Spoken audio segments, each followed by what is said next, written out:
Hello, race fans, and welcome to NASCAR Video Magazine. In this and every edition, we take you behind the scenes and to the front row of action in a way not available anywhere else. I'm your host, Benny Parsons. And from my living room to your living room, sit back and enjoy this very special volume in our Collector's Series. Now, here's what we have in store. My good friend and three-time Winston Cup champion, Darrell Waltrip, takes time out to share personal memories from his amazing career. We have a very rare interview with one of the true legends of NASCAR racing, the man who started NASCAR's royal dynasty, Lee Petty. There's a visit to the Daytona Racing Archives and a visit with the good old Goodyear guys who mount thousands of tires each race weekend. Now, you've heard the voice. Now, meet the man, Eli Gold, our NASCAR insider. And there's more, much more. But let's get to it with our cover story, the greatest races in NASCAR history.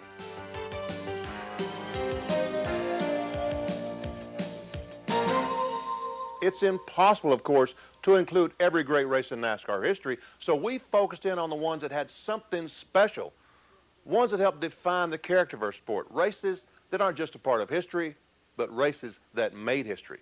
One of those races is the 1984 Firecracker 400 in Daytona Beach, Florida. A very special day, a day of unique drama. In attendance, President Ronald Reagan. One of the players, Richard Petty, going for his 200th victory. The other player, NASCAR great Cale Yarborough. Here's how they remember it. That was a very special day. President of the United States was here, July the 4th, the whole deal. But I was going for my 200th win. And, with all that stuff, that's Hollywood script stuff. It was a tough race all day. We ran good all day, and, I had Richard right where I wanted him, I thought. I was in second place, and I was going to wait to the last lap to try to slingshot him for the win, and I didn't try to pass him up until then because I knew what I had to do. He drafted by me down the backstretch, went into the corner, went in so hard he went high, and I was able to cut my car down underneath the Cale. Of course, I had to go in flat out, and when I went in flat out, the car drifted up some on me, and I had to chase it up the racetrack a little bit. And it just gave him a little bit of a draft off of me. I had been in that situation before, so I knew what not to do, to keep from wrecking the cars. So, I just stayed side by side with him, and we come down the straightaway side by side, and we go through the dog leg, and I just had a little bit shorter distance to go than he did. That beat him by a couple of 3 feet. Yeah, I was glad to be a part of it, but I certainly like to have been on the winning end of it. He was able to pull it off, and never pulled any more of them off, but I guess we used up all our luck in that one race. Throughout his career, Richard was lucky and good. And while he wasn't a factor in the outcome, his presence was a big part of what I believe, when taken as a whole, is the most dramatic race in the history of stock car racing. It was the King's last race, and funny enough, as he went off in a blaze of glory, it was a driver making his Winston Cup debut who captured the feeling of that day. Just the atmosphere and the feeling of everybody that was present that day with Richard Petty's last race and my first race, that's what I was thinking. And, it was unbelievable how many people were there and the way that everybody was reacting to Richard's very last race. And I know it sent a chill up my spine when we roared off there for the green flag. Man, it was so dramatic, so electric. Not only Richard's last ride, but after 29 races and thousands of miles of racing, the championship came down to this one final race of the season. Davey Allison had endured a grueling year and came in leading, needing only a fifth-place finish or better to win the title. His quest ended when he was knocked out in an innocent tangle with Ernie Irvan.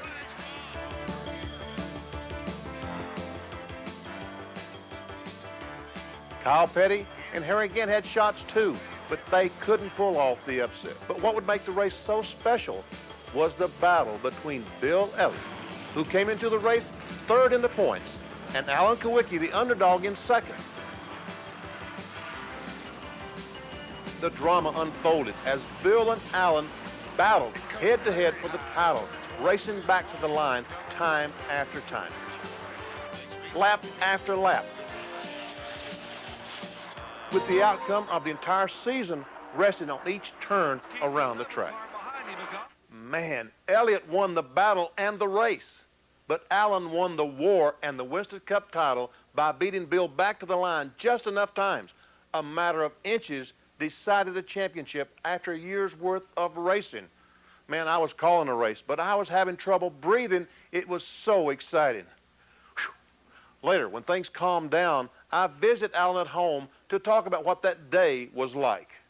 Atlanta, the final race, got to be the most exciting race I've ever seen in my life. Did it feel that exciting from where you were sitting in the race car? Late in the race, it did. I mean, it started off as, you know, we're just going to go run our own race. You know, just try to be smart. Don't let anyone else's performance affect what you're going to do. Just go out and run the best that you can. And we ran really well that day.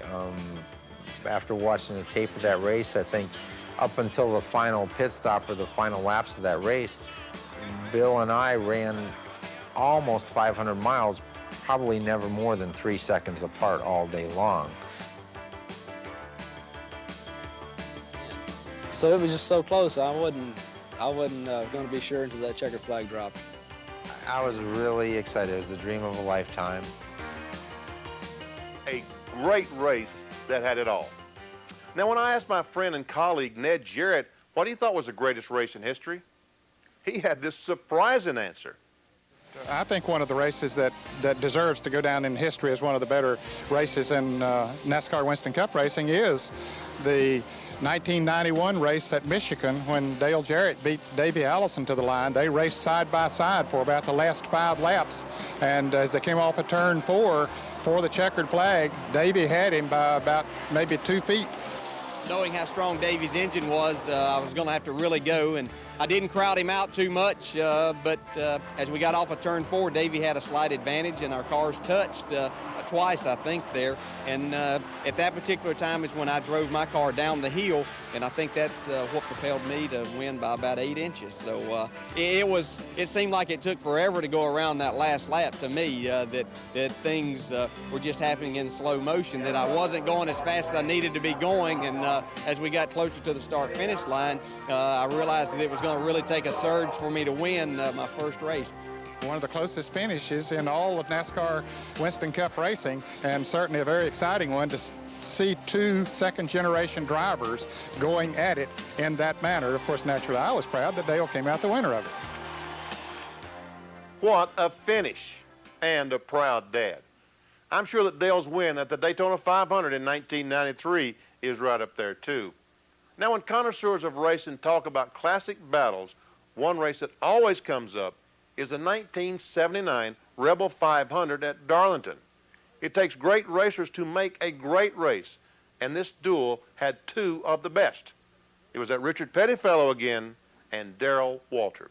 That was probably one of the better races and the cleanest race I've ever seen. I'd like to have a tape of that one because it was really unbelievable. The last several laps, it was unbelievable. He just wound up being in the lead on the right time. If it had been another lap, I'd have probably been in the lead. It was a super race. You know what I mean? Even though you run second, you teed off at yourself for letting somebody beat you, but you know you was in a race and you know you did as good as you could, and you know you felt real good about it. I mean, this is back when the track was really treacherous. It was slick. They bear greased it all the time, and you really never raced anybody. You only raced the racetrack. Come down about 10 to go, and Richard hadn't really been all that good all day, but he caught me. And the first thing you know, Richard and Donnie Allison and I were in a real dogfight. And Richard and I were passing backs and forth. We passed each other 4 times on the last lap at Darlington. And, I mean, we never touched. It's not like we ran into each other, knocked each other out of the way. We literally, he passed me going down the front, I passed him in turn 1, he passed me in turn 2, we passed again going down the back, we passed again up in the middle of 3 and 4. And all the time, Donnie was sitting back here watching all this, knowing that if we screwed up, he had to race one. But anyway, we come down to the white flag, and as I said, we passed each other 4 times. And we go into the 3rd turn, and we're side by side. Richard's on the inside. He's got the preferred line. Donnie is lingering back just far enough so that when we crash, he can get through. We get to the 3rd turn. I run Richard in as far as I can run him, and then I just slam on the brakes. Richard goes in too hard. He goes up the hill. I turn hard left, get in the gas, drive between him and Donnie Allison, pass Richard because he's about to hit the wall, get the lead, win the race. That was probably one of my better driving exhibitions. A classic battle between 2 of NASCAR's titans. Can you believe the way they passed back and forth? And at Darlington, folks, it just doesn't get much better than that. Now, of course, some people say my race with Darrell Waltrip at the 1980 World 600 in Charlotte was one of the most exciting races of all time. And folks, it was unbelievable. For 75 laps, we ran back and forth, nose to tail, Darrell leading most of the time. But with about 25 laps to go, I got the lead. I passed Darrell, and my spirits lifted so high, I just might win the World 600. He passed me right back. Oh, man, I've lost again. We did this for about 7 or 8 times in the last 25 laps. We came by and got the signal, 2 laps to go. I had passed Darrell once on the outside down in 1 and 2. So I started in on the outside again, hoping I'd get alongside of him. He moved up just a tick, and I tried to go under him. And I got alongside down the back straightaway. And we went in turn 3 side by side. But I had the groove, I had position, I took the lead. Came by the start-finish line, took the white flag, 1 more lap.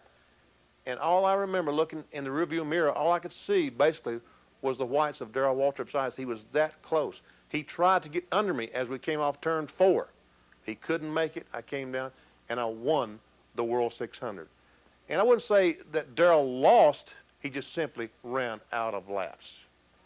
Now, when it comes to pure excitement, just raw electricity, you've got to talk about the Winston Charlotte Motor Speedway 1992 Under the Lights. That crowd was fired up and ready for some racing. Being the first big night race and by having that many people there, it was more of a happening. You know, it had more of a circus-type atmosphere. And, you know, I think everybody was pretty pumped up for it. All the drivers were, all the fans were. And we run that first segment, and we were junk. We finished like 12th or 13th in the first segment and made some changes during the second segment. And we got a little bit better, and we were able to win the second segment. And come down to the last segment, and it was a 10-lap run, and Earnhardt was at the front, and I was at the front, and Davey was, and, you know, and Ernie, and it pretty much, we felt like it was going to be between us 4. And the way it worked out, they dropped the green flag, and Dale and I got together a little bit in 1 and 2, in between 1 and 2, and he jumped out and squirted out in front of me, and Davey got around me, and I had to run Davey down and get around Davey, and I got to Earnhardt, and, you know, it was 3 laps, 2 laps, and then on the last lap, coming out of 2, his car pushed up a little bit, and I got under him, and we come down the back stretch, and we run all the way to the infield, and all the way down the grass and the dirt and everything else down there. We got to 3, and I'm thinking, we're not going to be able to make it through this corner, and he was on the outside, and I was on the inside, and I made it, and he didn't, and, you know, but we scrubbed off so much speed that Davey got a good run, and I knew I had to try to block him, but, you know, I did all I could do, and he was right there, and we touched 2 or 3 times, and we got to the grass, and he ran through the edge of the grass, and we touched a couple more times, and, you know, I think we were both so relieved to get to the start-finish line that we just both let up a little bit, and when we did, we both got together one more time, and Davey wrecked, and, you know, I don't think there's been any race ever where that much excitement happened in that short a period of time. When you look at a 1.5-mile track, you're saying, okay, the last half mile of the race, you had 2 wrecks, everybody was spinning, crashing, so it was pretty exciting. Give you a heart attack, that kind of racing. Next, we have what you might call the greatest feat in the history of racing. The kind of thing you just look at in awe. Picture this. You're running at Talladega after qualifying on the pole a record speed, 209.398 miles per hour. But a broken oil fitting puts you in the pits. You're standing still as the field is flying by on the green. Before you get back on the track, you're 5 miles behind, nearly 2 laps down. Now, in a short track, getting those laps back is nearly impossible, but imagine you're at Talladega, where it takes a drafting partner just to keep up with the pack. let alone making up 2 laps under the green. It can't be done unless you're Bill Elliott, and the year is 1985. Elliott got his lap back from the 26th position, and then, after finally getting a caution, zoomed to a lead he never relinquished on lap 145. I've never seen the like of it and never expect to again. It was unbelievable. What else can you say? The accomplishment speaks for itself. Now, in our research, a producer pointed out an often overlooked race between Rusty Wallace and Ernie Irvin at Bristol. Here's how Rusty remembers it. It was wonderful. I mean, I led the race off and on all day long, and then I had and right there at the end, I had a flat tire, and I got way behind, and I ended up making my lap back up, and I'm in the back of the pack. Okay, the rain came, I said, now these guys are on old tires, I'm on old tires, but they're going to be scared to pit, but I'm not since I'm in the back. So I pitted, I put 4 tires on, and when I pitted and put 4 tires on and the rain quit, they knew that if they didn't pit, I'd have them. So then they came in and pit. That put me in the front, and me and Ernie had a hell of a dogfight for the last 15 laps there.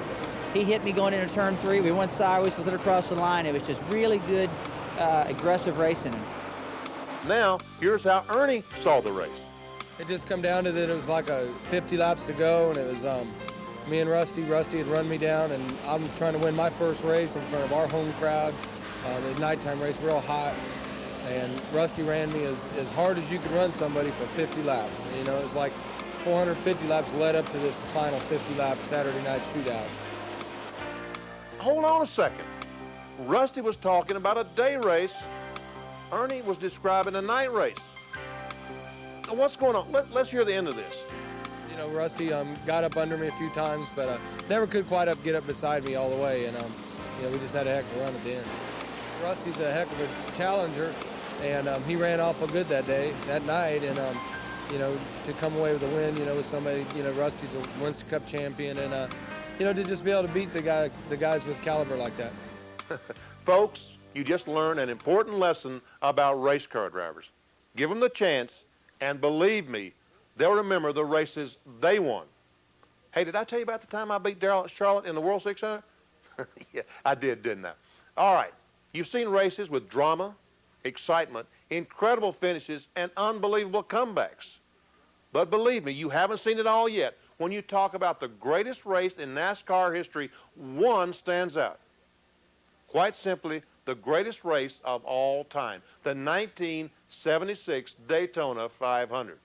Now, the story of that race almost was qualifying. 4 drivers, including A.J. Foyt and Darrell Waltrip, saw their qualifying efforts disallowed after inspection, and a headline-making controversy ensued.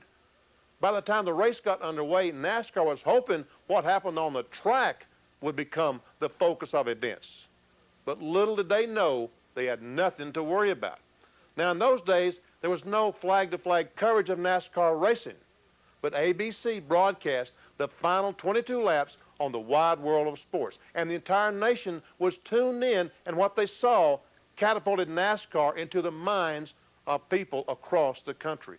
NASCAR would never be quite the same. With 13 laps to go, Richard Petty took the lead from his longtime rival, the Silver Fox, David Pearson. Nose to tail, 2 of the best, both at the top of their game. You know, Richard and myself always had, we've had a lot of rivalry between each other, and you know, and it's come down to the last lap deal between me and him quite often, and I know that I guess that I had rather outrun him than I had anybody, and I've heard that he said the same thing about me. So, but anyway, that one particular race, he really had me beat if we hadn't a wreck. At that point in time, we had radio communication, you know what I mean? And Richard had told us this, says, I'm racing him, but he's just playing with me. And I think David was telling his people the same thing, but I think we'd got by him coming down to get the white flag. And Richard said, I'm in front of him. I don't know where I'm going to be able to stay or not. I led him across to the white flag, and we go up the back stretch, and he gets a good running start, and passes going in the 3rd corner. Well, when he goes in, he goes up a little bit, and I pull back down beside of him. So we beat and bash all through the corner, and then coming off of the fourth corner, I thought I had him cleared. I did, all except about that much. So I'm gonna move out in front of him there, you know, to keep him from coming on back. Well, he moves just as far as he can, and he has to turn in because the wall's out there. So he just does catch me on the left rear, on the right rear. And when it does, it gets me sideways, throws him into the fence. And then he spins down through there, and I get it like that, and then I get it straight. And I said, man, this is all right. About that time, that daggum thing wasn't on the ground. It was going straight, but it took off and spun backwards spun the wrong way, spun up the track, hit the track with the nose, and spun all except probably 20 yards to the racetrack. When it started spinning, I said, I'm all right. You know, it's going to make it to the checker flag anyway. And the dadgum thing stopped, and I couldn't get it started.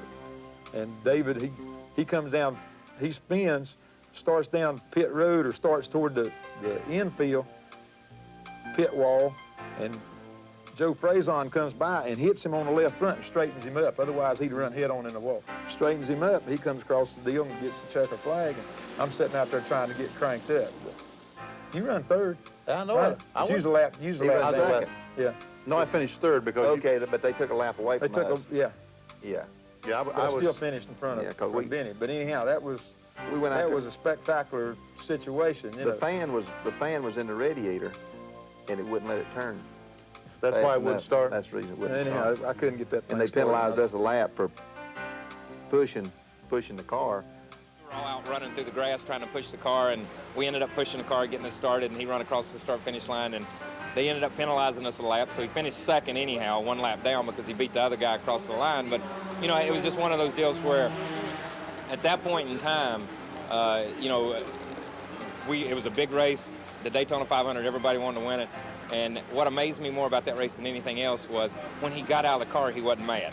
I mean, I would have been slinging stuff and throwing stuff and screaming at everybody, but, you know, he got out of the car and said, hey, we'll go next week. And he was tickled to death to come out of here with a second-place finish, I think. I guess that was probably about the most exciting race that I've ever run. And, of course, I'd say the most exciting one that everyone in the grandstands had ever seen. Oh, I think it had a major effect on the sport because it did draw attention in areas that the sport had never gotten attention before.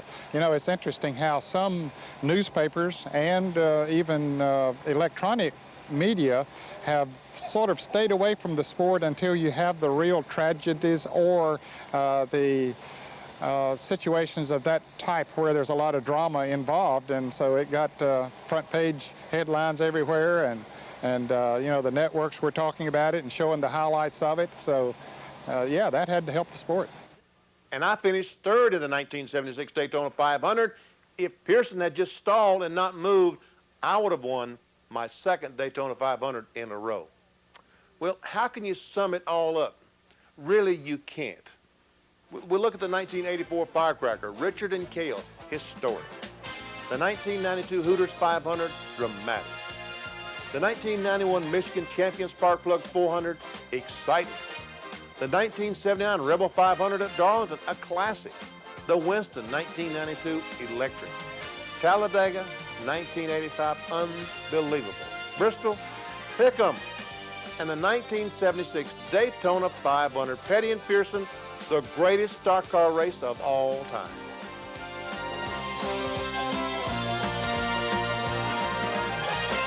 Man, I never get tired of hearing about and talking about those great races. Now, in our tech report, I visited with a unique team of NASCAR pros, the guys who keep things rolling.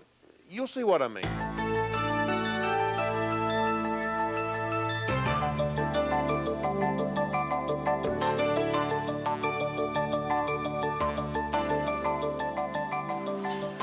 Each weekend there's a Winston Cup race. The Goodyear people will mount about 2,000 tires. That's for Sunday's race and the support race on Saturday. You look at all this mass of wheels and you try to figure out, well, how do they figure out who gets a set of tires first? Here's how it works. The current Winston Cup champion, in this case, Alan Kawicki, his tires will be mounted first. Then the second place points standings. Bill Elliott, this was from 1992. Davey Allison, Harry Gant, Kyle Petty, Mark Martin, on down the line. These fellows will be mounted 4 tires. They'll go through the entire field. Each team will get 4 tires. Then they'll start back over, and Alan Kowicki will get a second set of tires. And before the weekend's over, they'll mount about, 2,000 tires. Here's what happens. They take the wheels, they put them in this little cart, they cart the wheels inside, then they go over and stuff a liner inside a tire and get a set of tires. I'll show you how to do this. Come on. Okay, we've left the stack of wheels. Now we're going to come over to the Goodyear trailer full of racing tires and inner liners. This is a inner liner, a shield, basically what it is, a tire inside a tire. Now last year, there was a third piece. There was a tube that went inside this liner. This year, Goodyear has developed a tubeless inner liner, right? This is Jerry Stepp, the fellow who balances tires, also is going to stuff this liner in the racing tire and show you how it goes. Go ahead, Jerry. Okay. He sticks it in 90 degrees to the tire, then comes on the other side, takes his feet, turns it around. See, hey, Jerry, everybody's always complaining about how hard that is. That didn't look hard. After about 50, it kind of gets that way. And how many years have you been doing this? 23. Oh, after 23 years, it's a little easy. I'm afraid I would not be able to do this. The reason the liner's inside the tire, it's a safety factor. In case they lose air in the tire, the thing would go down and use the inside tire for support. Now we've stuffed the liner in the tire. Let's take it inside and show you what happens next. The wheels, the tires are brought inside. Now a tire changer picks up a tire and mounts it. Let's watch this procedure. Take it over to the tire changer.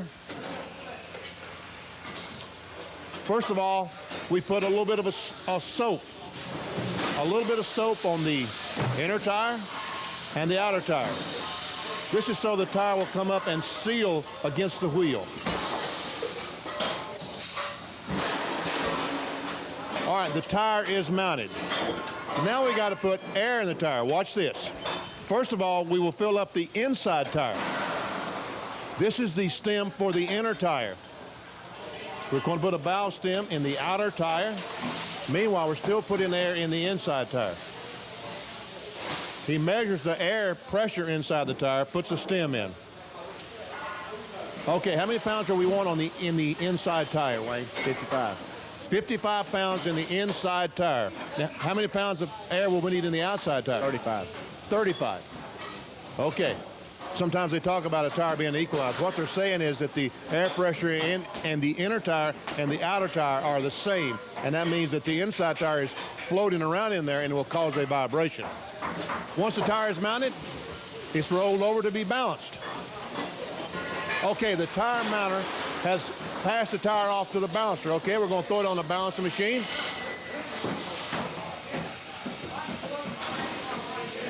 This simulates the tire being on the car. They tighten it up. They spin the tire. It only turns a few revolutions per minute. When he gets to that point, the tire stops, and we can see it takes 3/4 of an ounce of weight on the inside and 1 1/4 ounces on the outside at a certain position. Now he will stop the tire, find the position that it needs the weight. He will add 1 1/4 ounces on the outside of the tire. He will then add 3/4 of an ounce on the inside of the tire, spin the tire one more time.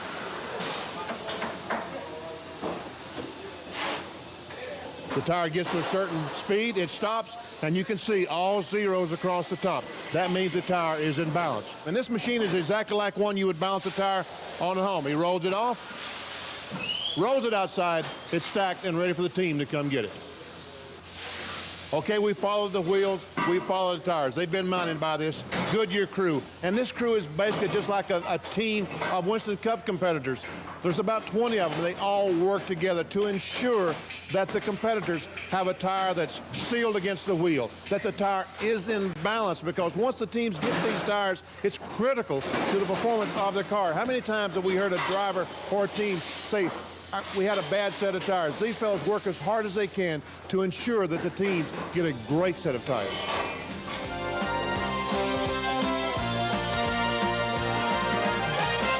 In all my years of racing, I always knew I could count on those guys to put good wheels underneath me. Now, while drivers are making history on the track, John Malk, along with his father Bob, have been keeping track of it all in the Daytona Racing archives.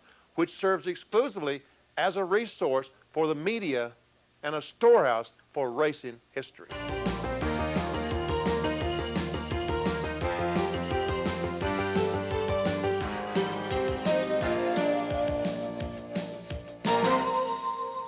We keep all of the records of racing in Daytona Beach since 1902 on up to present.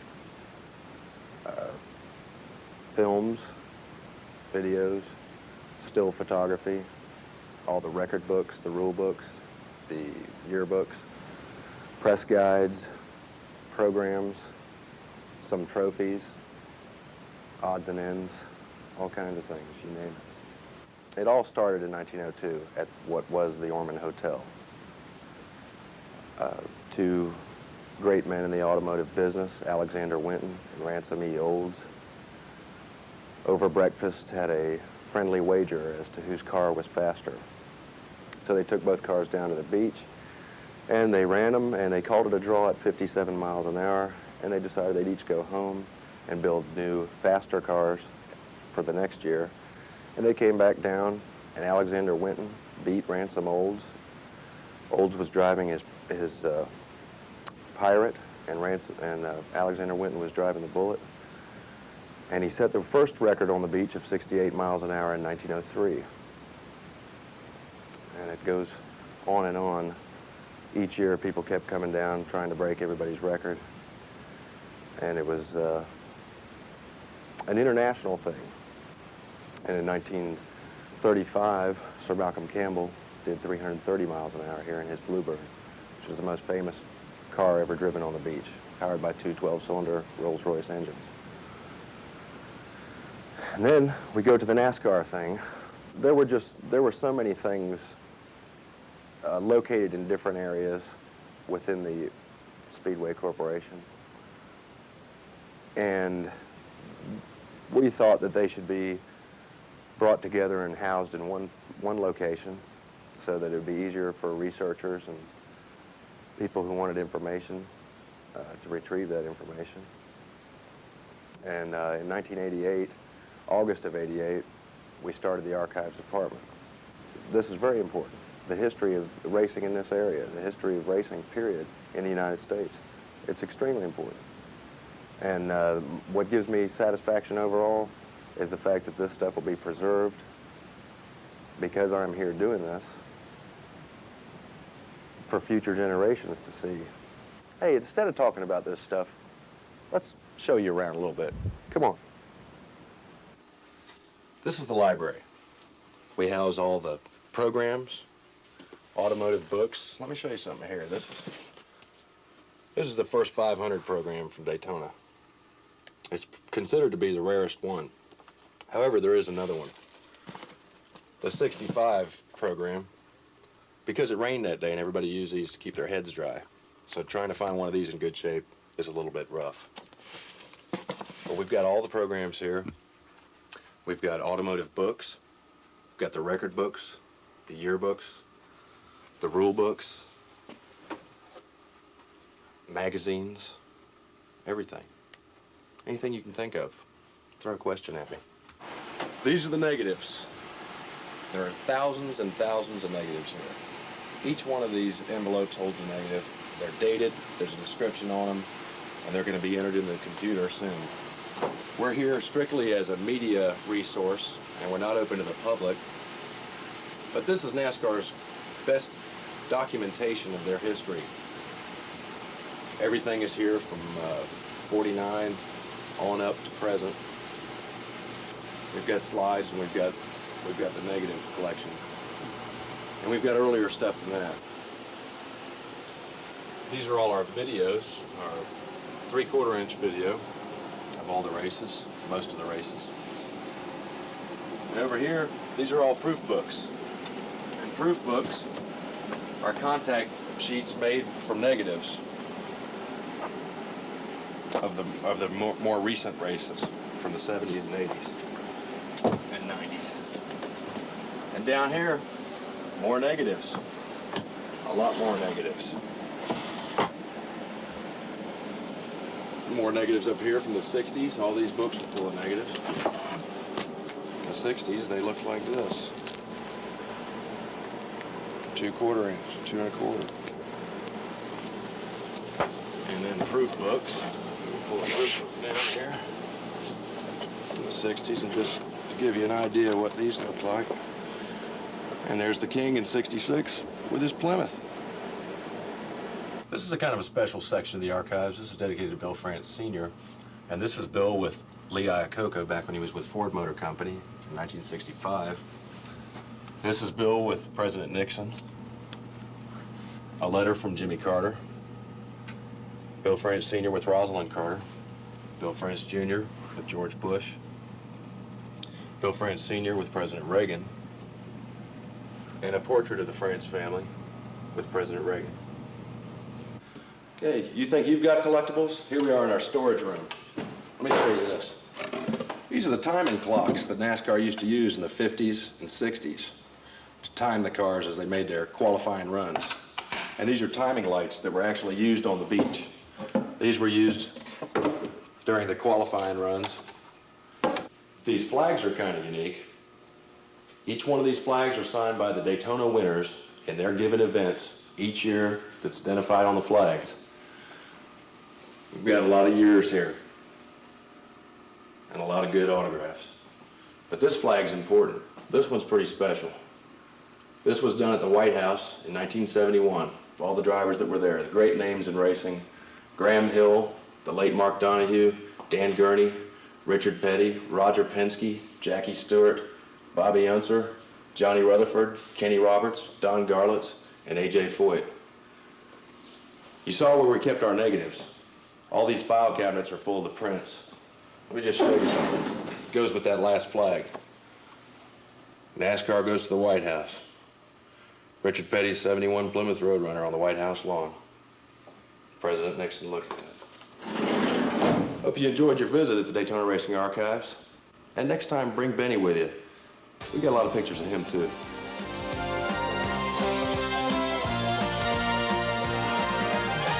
Thanks, John. I'm going to take you up on that sometime. A man who has made more than his share of NASCAR history is my good friend, Darrell Waltrip, our driver profile.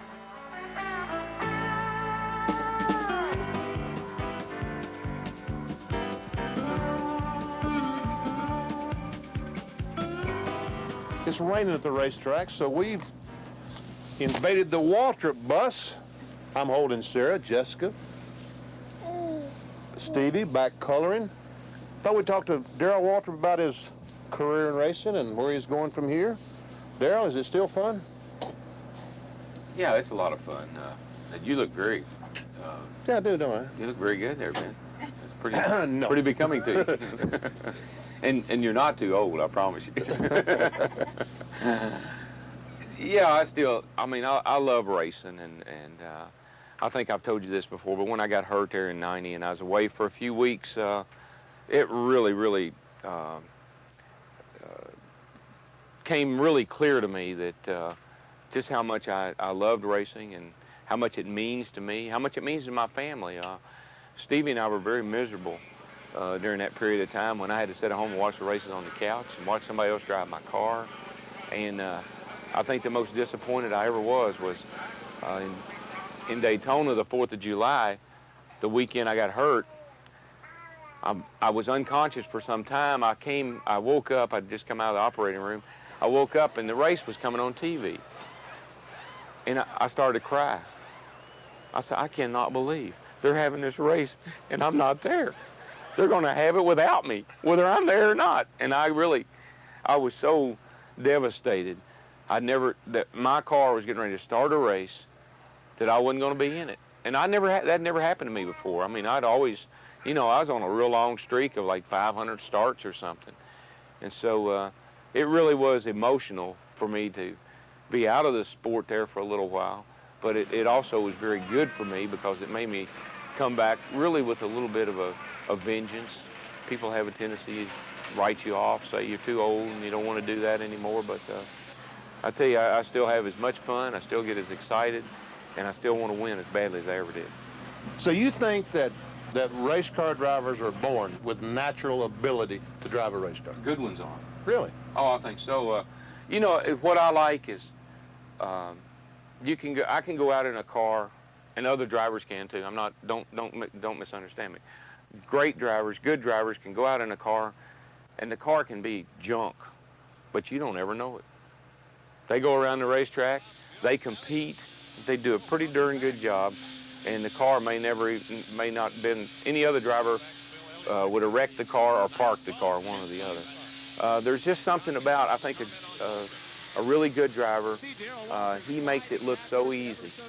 He goes around the racetrack and the car just looks like it's floating around the racetrack. And that's natural ability. That's being able to put that car right to the edge, but not over the edge. And that's something that a lot of drivers can't distinguish, is where is the edge? And all of a sudden they're over it and they're in trouble. But the great ones, they're always on the edge, but they're never over the edge. But I won the first race in Nashville in 1975, driving my own car. That was still your car? Yeah, that was a terminal transport car, and Jake Elder was the crew chief on the car. We won again in 75 at Richmond, Virginia. The car was still the terminal transport car. It was still my car, but we had made the deal with Dyegard in July. That race was in September, and even though it was my car, it was their engine, and it was still kind of my deal. I'd already signed up to drive for them, and so they got credit for the win. But we actually won 2 races in 75 with our own stuff. But the first race we run was Daytona, and I think we won the qualifying race in 76. Then in that year, I only won 1 race that whole year, and that was Martinsville. Then in 77, I was very upset in 76 because when we did run, we ran well, but the car would always break. So I went on a mission to find me an engine man, and I found Robert Yates. Well, I didn't find him. I'd known Robert from, stuff I'd done up at Juniors, buying used parts and whatnot. Got just hot and heavy after Yates, and got Bill Gardner hot and heavy after him, and we hired Yates, and he came to Florida, and we worked the first part of 77 down in Florida, building all of our engines and traveling out of Florida. Then about the middle of the season there, we found a shop that up by the Charlotte airport, and Dyegard bought that, and we moved the whole operation up to Charlotte, all during the 77 season, which we won 6 races in 77. So you felt like in 1977 you've arrived? I came into my own. I felt, I learned a lot about, in 77, I learned that you don't have to have the fastest car to win the race, that you can win the race by being smart, by being in the right place at the right time, and that you didn't always have to have the best car to win the race. That's probably the biggest thing I learned that year. So when did you go with Junior? What year did you? 81, was that 81? 81. That was incredible. I mean, we so started you and off... Junior just hit it off. Oh, yeah. Well, it's of course, this is the arrogance that I had at that time, but I remember going up to Juniors, and Tim Brewer was there, and Harold, and a bunch of them were there, and we were looking at the cars, and they had won 14 poles and 6 races in 1980. That's what they had done. And I remember walking around looking at the cars and said, what do you think? I said, well, boys, y'all do it all wrong as far as I can tell. I said, I'm going to win 14 races, and we might win 6 poles. And just being, arrogant, cocky, whatever you want to call it. And everybody kind of got a big laugh out of that. But we won 12 races and 14 poles or whatever it was. Was 1985 championship the most satisfaction you ever had winning a championship? The thing about 85 was it was one of those Ford Chevrolet deals where Ford had an advantage, and we just kept working and working and working and testing and testing, and Chevrolet was doing all they could do, and Junior was doing all he could do, and really Charlotte was a turning point. I'm sure you remember, but we won the Winston on Saturday and the 600 on Sunday, and that turned our year around right there because we hadn't done all that well up to that point. But Bill, he was getting, Bill Elliott was plastered everywhere, and rightfully so. I mean, the man won 12 races that year? 11 or 12 races, yeah. Phenomenal. And to this day, as long as I've been in racing, the 2 laps he made up under green is still the most amazing thing I've ever seen in one of our races at Talladega. But we just kept plugging away, and even though he won 11 or 12, we were second every time, and we were just kind of hanging in the hanging there waiting for something to happen, and lo and behold, you know, they won the $1 million at Darlington, and it seemed like they quit. They didn't have enough staying power.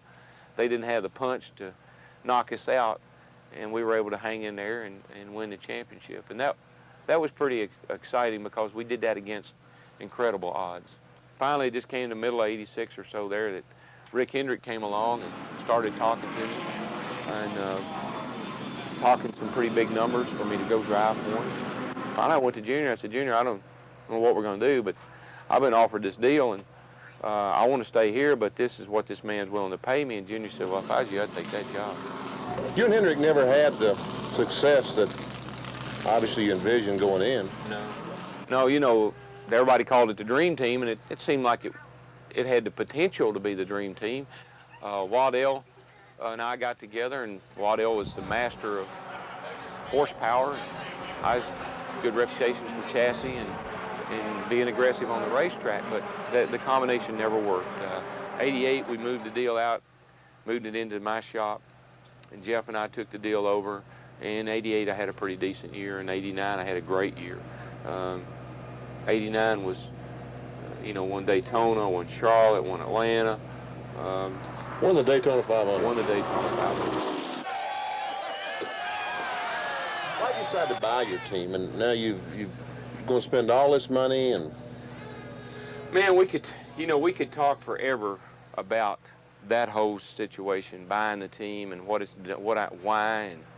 And it's an incredible chain of events leading up to doing the deal, and then while the deal was going down. But I had driven what I thought was for the best. I knew I want to be in this business for not just as a driver. I want to be around as a car owner and enjoy the sport. So I want to have a team of my own. I want to stay in the sport. Racing has given me everything I have. It's all I want to do. It's not all I can do, but it's all I want to do. My career has been able to capture the very best part of this sport, from the greats to what will be the future greats. And I've been able to be right in there with them all the way along. I've been able to beat Richard Petty racing on the track, and now I'm going to be in Bobby, and now I'm racing Davey and Kyle, and being able to beat them and compete against them. So what I want to be remembered for, first, I want to be remembered for being honest, sincere,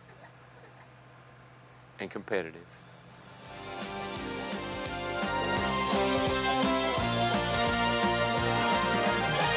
Darrell's place is secured in NASCAR Winston Cup history, that's for sure. Next, Dr. Jerry Punch talks to a man who's witnessed his fair share of NASCAR history, the voice of MRN Radio, plus a whole lot more, a man on the go, Eli Gold.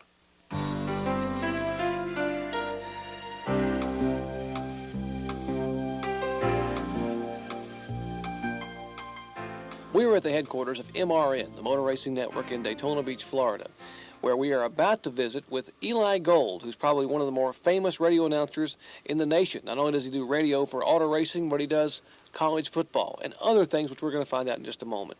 Eli, MRN has been around for a lot of years, but how long has Eli Gold been involved? I've been with the network 17 years, almost 18. I joined the network in May of 18 years ago, so May of '93 will be the start of the 18th year. And as you well know the story, I mean, that was the first race I ever attended, really.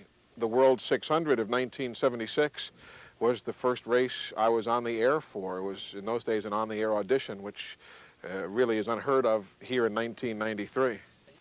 Eli, you're trying to convince us that you had never been to a race before you worked your first radio broadcast? I really hadn't. Well, let me rephrase that in saying I had visited the Martinsville Speedway for one of their old doubleheaders. Steve Wade, who I had happened to know through my hockey days, said, why don't you come out to the racetrack? And that was a doubleheader. There was a modified race and what used to be called the Late Model Sportsman Series.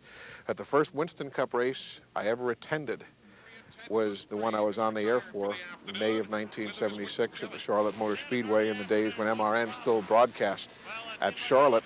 And having grown up in Brooklyn, New York, I just learned to like the sport by watching those few laps that they used to show you on Wide World of Sports on a Sunday afternoon or a Saturday afternoon, sandwiched in between wrist wrestling from Petaluma and the Duke Kahanamoku Surfing Classic in Hawaii. They'd take it to Darlington for 18 laps or 10 laps from Daytona or something. But there was just something about the sport, the color, the speed, the excitement, what have you, that intrigued me.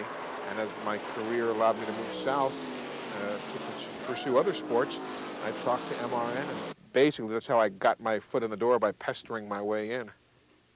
Eli, how did a nice Jewish boy like you from Brooklyn get so well entrenched in a sport that had its roots in the South? It's interesting. Again, the basic interest was there. I used to enjoy watching motorsports. I had had an occasion over the years to visit Freeport when they used to have a racetrack. I used to watch Chris Economaki and Keith Jackson do the old figure eights from Islip Speedway out on Long Island. I just kind of liked it. You know, why does anybody like something? I just found motorsports intriguing growing up.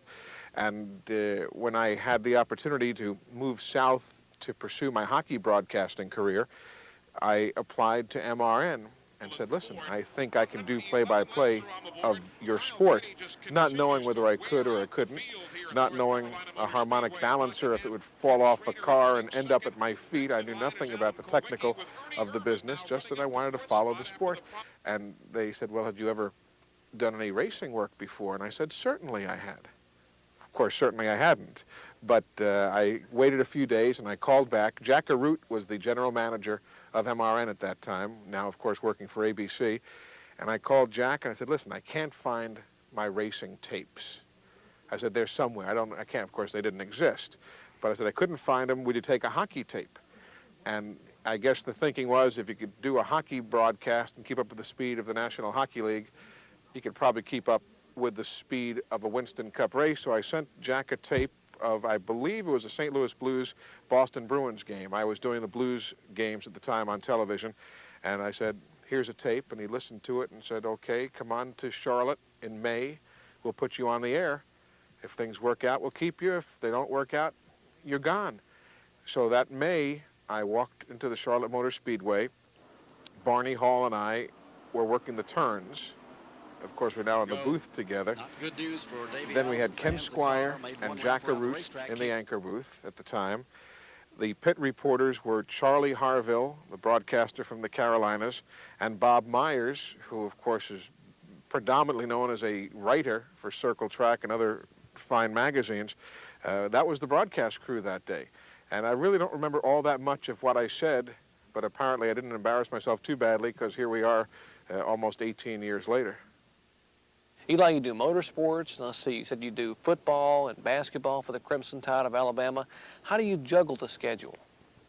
Well, it's a logistical nightmare, but it is a nightmare that you overcome by the use of private planes and by the use of budgeting your time as judiciously as you can. Usually what happens is on a conventional week during football season, when I'm in Birmingham on Monday, I'll go to practice. Monday nights in Birmingham, I'll host the Gene Stallings talk show. Then Tuesday, I come to Daytona, but I'll bring with me on the airplane statistics to prepare for the football game of that coming weekend. So while I'm flying back and forth, I'm filling out my spotter's chart or going over stats, whatever it might be. Wednesday, I'm back in Birmingham, and again, I'll drive to Tuscaloosa and catch the football team's practice. Then Thursday, I go to the racetrack for the Thursday night radio show. I stay there Friday. I will work at the racetrack Thursday and Friday, getting interviews and all the preparation that I can do for the weekend's MRN broadcast. Then late Friday afternoon or early evening, or sometimes late Friday night, depending on what the schedule is, I'll hop on an airplane, fly to wherever Alabama is playing, get there sometime Friday night, do the ball game on Saturday, be it morning, afternoon, or evening, and then right after the game, head back to the airport, fly back to where the race is, do the race, and then return home Sunday evening. I'm sure people must kid you a little bit, but do you have time for hobbies? I mean, what would your hobbies be? Aerobics, fitness, ballet? You know, for me, a break is just staying home. I mean, I stay home, We've been building a home in Birmingham, so we've been, overseeing to some degree the building of the house. Spend time with the baby, which, you don't get enough time to do in real life, it seems.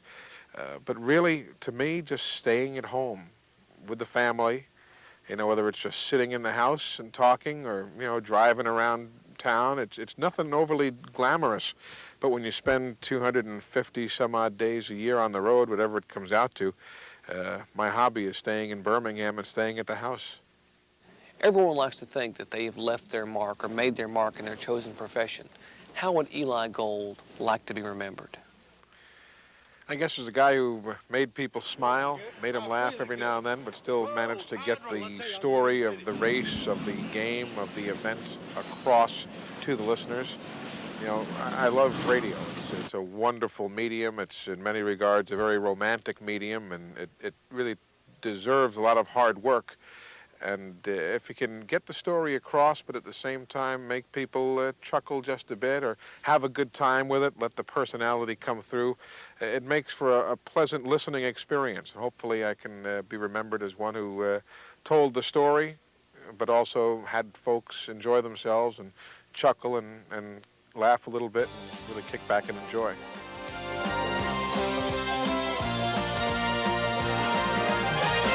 Thanks, Jerry. One of the greatest racers in the history of our sport is, without a doubt, Lee Petty. Now, he doesn't blow his own horn much about being in 6th place on the all-time win list. And in fact, he doesn't talk much to us media types at all, just about never.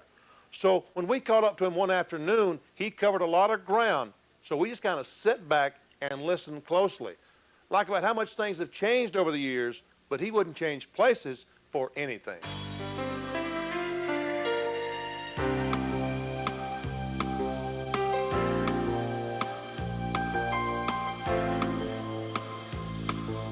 Now, Lee talked about in his racing days, when they call this sport stock car racing, they meant stock car racing.